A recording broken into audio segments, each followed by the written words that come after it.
Everyone welcome to our channel SSC preparation. ఎవరైతే first time మన వీడియోని చూస్తున్నారో సబ్స్క్రైబ్ చేసుకోండి.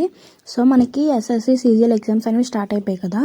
ఇంక లాస్ట్ మినిట్లో ట్రిక్స్ ఎలా స్ట్రాటజీ యూజ్ చేయాలి అని ఈ వీడియోలో చెప్తాను. సో వీడియోని ఎవరైతే ఫస్ట్ టైం చూస్తున్నారో సబ్స్క్రైబ్ చేసుకోండి. సో ఇంకా మనకి సీజీఎల్ ఎగ్జామ్స్ అనేవి 12th ఈ రోజు నుంచి స్టార్ట్ అయిపోయాయి.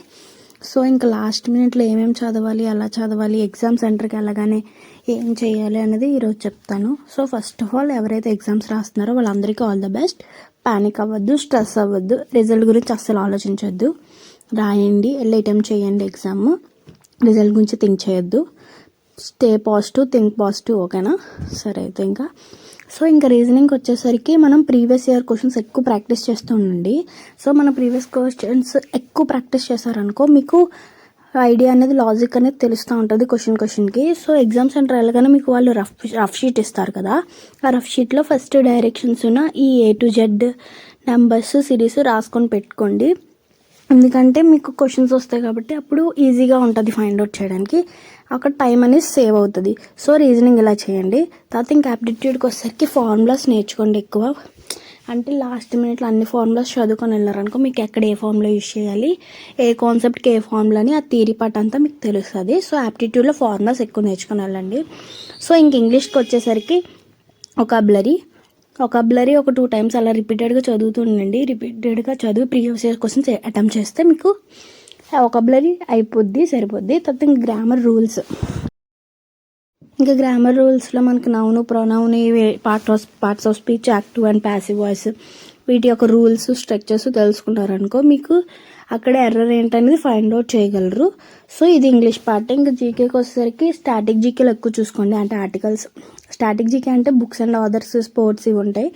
అండ్ సెకండ్ ఆర్టికల్స్ నుంచి మనకు క్వశ్చన్స్ వచ్చే అవకాశం ఉంటుంది. రైటర్స్, ఆథర్స్, మళ్ళీ classical dance, folks, state and their folk dances, ఇలా స్టాటిక్ జీకే ఎక్కువ చూసుకోండి.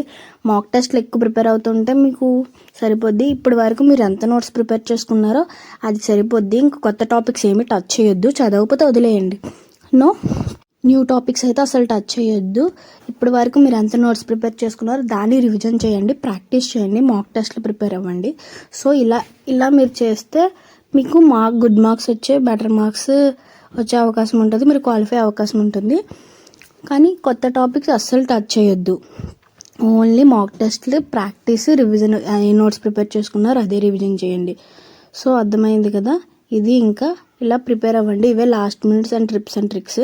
ఎవరైతే ఎగ్జామ్కి వెళ్తున్నారో పానిక్ అవ్వకండి, స్ట్రెస్ అవ్వకండి, ఫ్రీగా వెళ్ళి అటెంప్ట్ చేయండి. మీరు అనుకున్న గోల్ మీరు రీచ్ అవుతారు. సో అంతే ఇంక వీడియో. సెకండ్ థింగ్ ఏంటంటే ఎగ్జామ్ అనాలిసిస్ చూసుకోండి. క్వశ్చన్స్ అయితే తెలియదు, ఎందుకంటే ఎస్ఎస్సి నోటిఫికేషన్ ఇచ్చింది. క్వశ్చన్స్ అయితే లీక్ చేయకూడదు, బయటికి చెప్పకూడదు ఎగ్జామ్ అయినా. కానీ ఓన్లీ థింగ్ ఏంటంటే ఎలా ఇచ్చారు, పేపర్ హార్డ్గా ఉందా, డిఫికల్ట్గా ఉందా, ఈజీగా ఉందా, మన సెక్షన్ వైజ్ ఎన్ని క్వశ్చన్స్ అటెంప్ట్ చేయగలము అని ఒక థింగ్ మీరు తెలుసుకోండి. అప్పుడు మీకు తెలుస్తుంది కదా ఎందులో ఎక్కువ ప్రాక్టీస్ చేయాలి, ఏ సబ్జెక్ట్కి ఎక్కువ టైం ఇచ్చి ప్రాక్టీస్ చేయాలని ఒక ఐడియా వస్తుంది. సో అది కూడా చూసుకోండి. ఎగ్జామ్కి వెళ్ళే ముందు మీరు, అంటే ఈరోజు మీ డేట్ అనుకో, ఒక 3 days ముందు ఎగ్జామ్ అనాలిసిస్ చూడండి. క్వశ్చన్స్ అయితే తెలియవు.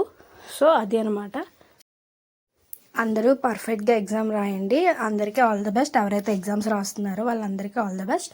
Thank you for watching my video. Don't forget to subscribe to my videos. Stay tune.